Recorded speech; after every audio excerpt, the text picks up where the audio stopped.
Nandito po tayo ngayon sa Deca, Pampanga. Ayan. Napakahangin po dito near Mount Arayat. So, mga gusto po mag-invest, 6,000 monthly o 5,000 monthly lang po. May bahay lupa na po tayo.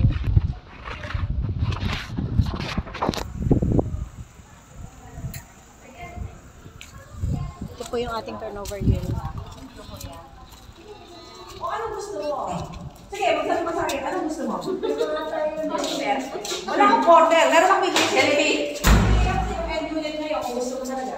End unit dito? Magbayad ka sa akin ng RF, saka full equity, at complete requirements. Dali na. Pwede sa mga mag-complete Oo, kasi uy, dali na. Ay, Ano, sige, picture mo dali ba? na. Picture mo ba? Kasi sila. Doon sa labas. Sige na, pre. Tama ka ba? 1, 2, 3, go. Isa pa pa. 1, 2, 3. O, nakibigyan sa ata.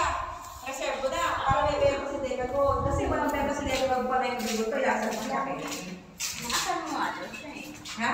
Oo, nasa So, ngayon naman